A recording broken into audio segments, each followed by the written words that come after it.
G'day. Today we're doing a repair on a Ford Mondeo. It's got the 2-litre turbo diesel motor in it, and it's got the 6-speed DCT dual clutch transmission in it. Now on the dash there, it's coming up with limited transmission function.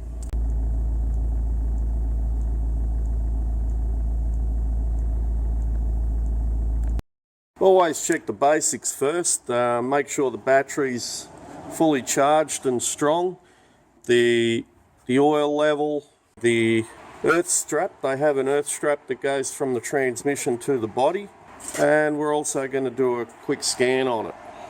Now to get the or to check the oil level, you might have to top it up a bit. You just pop out this mass airflow sensor out, or the plug.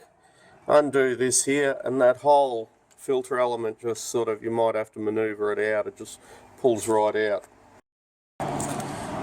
Now it's having some major shift problems. Clip there, and then you flick that little clip there and you can see the OBD plug. Okay, and after a short drive, this is what's coming up. I'm going to just select the live data on those fault coded solenoids and just see what shows up.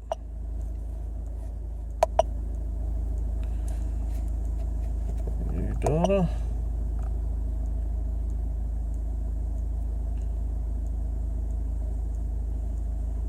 You can see slightly out of parameters, but not much. I have cleared the codes there. I'll use the graphics.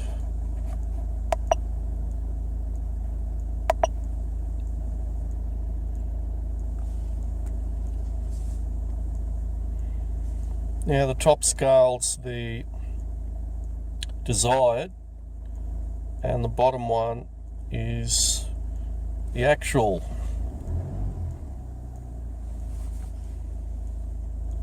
So you can see it's not actually supposed to be on, but it's working.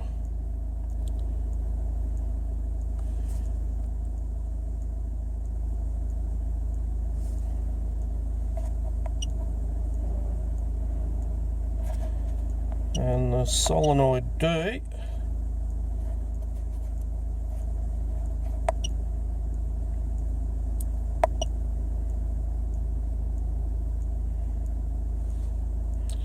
same thing. Well, that one seems to be working a little bit more in sync.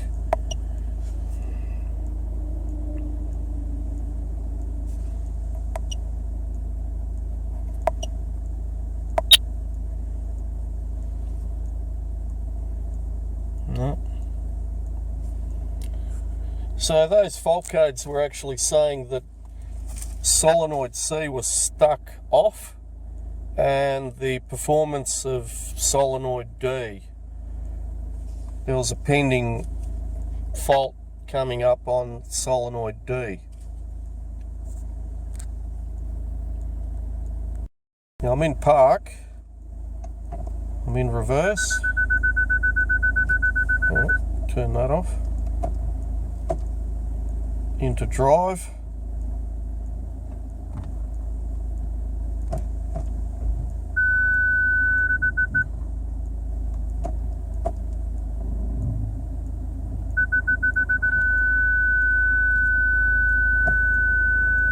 You can see solenoid D at the bottom. It's a little squiggle there when we're going into drive.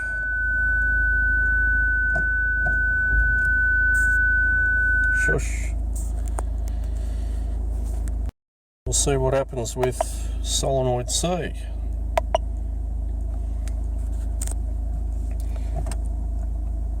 In park.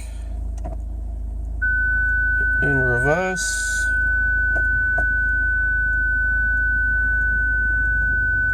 in drive. Solenoid C, the code coming up was that it was stuck off. So that seems to be working now. So definitely contaminated, turn that off, definitely contaminated solenoids. Probably due to not being serviced regularly. The air filter just undo the hose there, the hose clamp, and the whole air filter just pulls out. I've also noticed that the battery's a bit flat, so I've got that on the little trickle charger. And the next job I'm going to do is just check the oil level. The location of the oil filler is here under the air filter there, the little Allen key hex there, and the oil level is just behind the passenger side or left hand side axle coming out of the transmission. Before you do any major work on these, starting with checking all the basics, which is basically your battery power's fully charged and strong, your electrical plugs, make sure that they're nice and clean, they're not contaminated in any way. Spray a bit of WD-40 in there. And one thing that people quite often overlook is the earth cable that goes to the transmission. Because they're electronically controlled, you want to make sure that that earth strap, which is here, it's on that mount and bolted to the chassis, you want to make sure that that's got a good connection there too. So good idea to check all these things before you even start doing anything on it. Now I've got the ohm meter there, I've got the cable up here and one on the chassis there, but it's not on that cable, it's next to the cable. If you have a look, we're on the 200 ohm scale and we're on about 0.5 of an ohm. If I get there with the rattle gun and just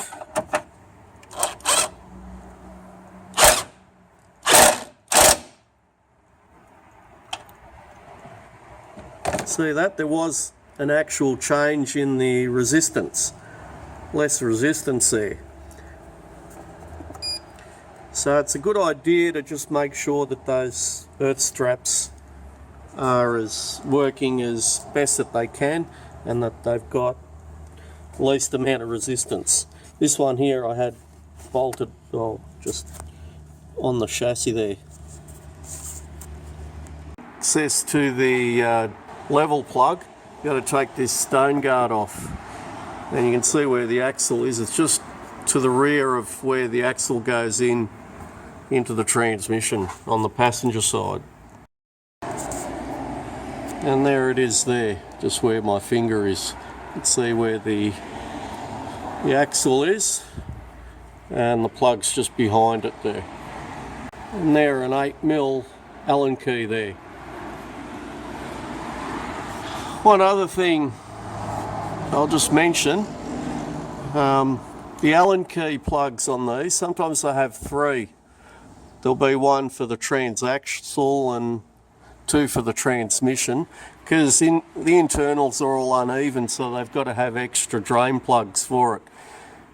This one's got two drain plugs, this one at the front and one over here at the back. Important not to undo these. If you undo these, you've got to pull the transmission apart to put it back together. Transmission has to be 30 to 45 degrees. If it's over 45, you've got to let it cool down a little bit. Up at the front end, front left hand side of the transmission, you'll find this little plastic housing here, and that's got an inline oil filter for it. These transmissions, you can't replace the filter, you've got to pull it apart to get to it, but they do have this inline filter here. And as well as having an inline filter, they've got a flow valve in there, and sometimes when people fill these, you've got to get them up to about 80 degrees Celsius before that valve will open up. If you don't get it up to that temperature, there is a chance that you'll have an air pocket in there, and after that valve has opened up, the transmission will be low on fluid. So it's a good idea to, if you do a service on these, get the temperature right up to 80 degrees, make sure that's opened, and that'll purge all any air in there. And then you've got to let it cool down to temperature and check the oil level.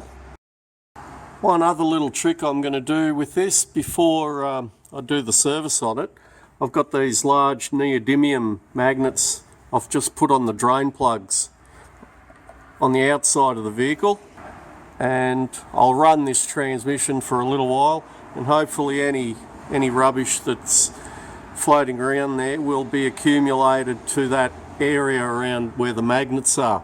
So when I take the plugs out, hopefully that'll all drain out. Another thing I like to do when I do that is, when I take the oil level plug out, is just blow air back through there and try and get a flushing effect through that drain hole. You can do that on both front and rear. Do one at a time. If you take both of them out, you won't get enough pressure to both of them to flush it out. We're on about 30 degrees and you can just see it coming out of there. So the oil level is okay. Here I'm on the DSG manual, and you can see that all the solenoids there are basically 3 ohms at room temperature. And down here we've got the clutch shift solenoids. And it's a little bit complicated to check out like this. There are 2 diagrams that you need to refer to. Now there's the diagram there with the abbreviated description of the solenoids, and then down here we've got the application chart for all the solenoids there. So unless you can have both diagrams next to one another, it gets a little bit complicated. There's a brief description of all the solenoids.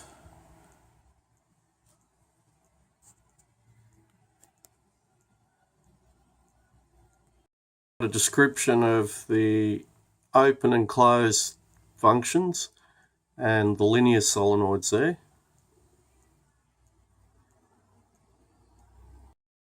And it shows that there are 9 solenoids total in the transmission. So if you have a look on the far left there, 2 of them are the same. Then there's 5 of the middle type and 2 of the far right ones. Now, actually getting to the solenoids on these transmissions while the transmission's in the vehicle is not for the faint-hearted, but if you do choose to have a crack at it, the information here, you've got the first solenoid here, over here, which is, where are we? The shift cooling multiplex solenoid. Then you've got the second one over here, the SS1. That's for first and third forks, not first and third shift, but the first and third selection of the fork. Then you've got the second one, the SS2. That's for second and fourth, the shift fork that goes from second gear and fourth gear. Then you got the MS1, which is the the odd gear pressure controlled solenoid. So that one's a pressure control solenoid. Well, all these are pressure control solenoids. The MS2 is the cooling multiplex solenoid, the shift cooling. You've got the PS1, which is the clutch shift pressure solenoid, the odd gear pressure control solenoid. And finally, up the end here, the PS2 is the clutch shift pressure solenoid 2 for the even gear pressure control solenoids. And bearing in mind that these transmissions, they're basically a semi-automatic transmission where two clutches apply, or two different clutches apply shift forks on two separate shafts. One shaft will have all the odd gears, which first, third and fifth, and the other shaft will have the even gears, which are second, fourth and sixth. So you can see the clutches just basically apply the forks, so you don't have to do it by hand, it does it automatically, semi-automatic. When you get the valve body out, you can do an air pressure test there and just make sure that everything's operating as it should be. See the little pressure ports there. Now, if these transmissions aren't serviced regularly, what happens, all these little sensors on the mechatronic plate, or the conductor plate on the valve body, they're magnetic, and they end up collecting a whole lot of that fine metallic debris on there, and then it starts performing not as it should. So sometimes just cleaning these up will greatly improve the performance of the transmission. Now, I strongly recommend buying a manual like the DSG manual for these transmissions if you're going to attempt to take the valve body off. And there is a little trick that you need. It's not really a trick, it's just knowledge.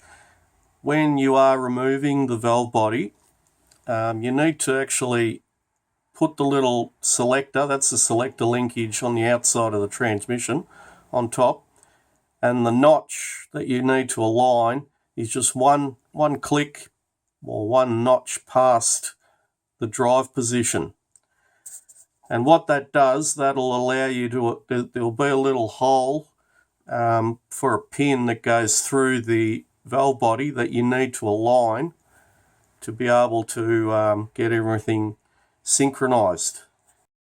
It's a little bit hard to describe or to see on the diagram there, but they don't actually have a manual shaft that connects the selector to the internal linkage. And there's basically what you need to do. Up here you need to put it one notch past drive, and there's an alignment pin there that you need to line up.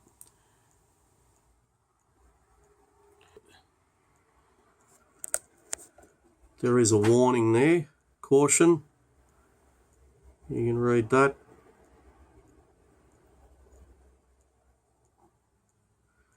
The TRS, or transmission range sensor, doesn't have a manual valve, but it needs to be adjusted with that pin. So this transmission basically needs to come out. It looks like the little plastic clips in the wet clutches have broken, and it goes right through the whole transmission. There's not much you can do. Even cleaning up the solenoids would just be a very short-lived repair. We'll just see what the customer says with this one. Hope that's helped. Thank you for watching.